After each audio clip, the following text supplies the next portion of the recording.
Praise the lord. ఈరోజు దేవుని వాగ్దానం ఇర్మియా గ్రంథం 29వ అధ్యాయం 14వ వచనం.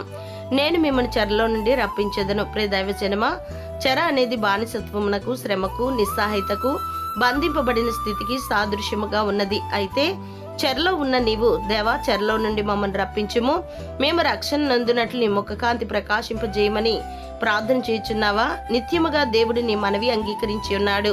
ఆయన నీ విజ్ఞాపన ఆలకించి ఉన్నాడు.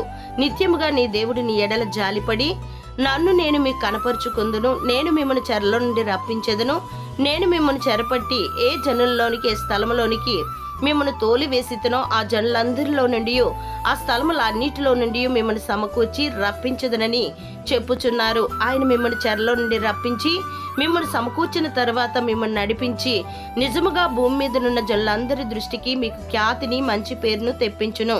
దేవుడు మిమ్మల్ని దీవించును గాక. ఆమెన్.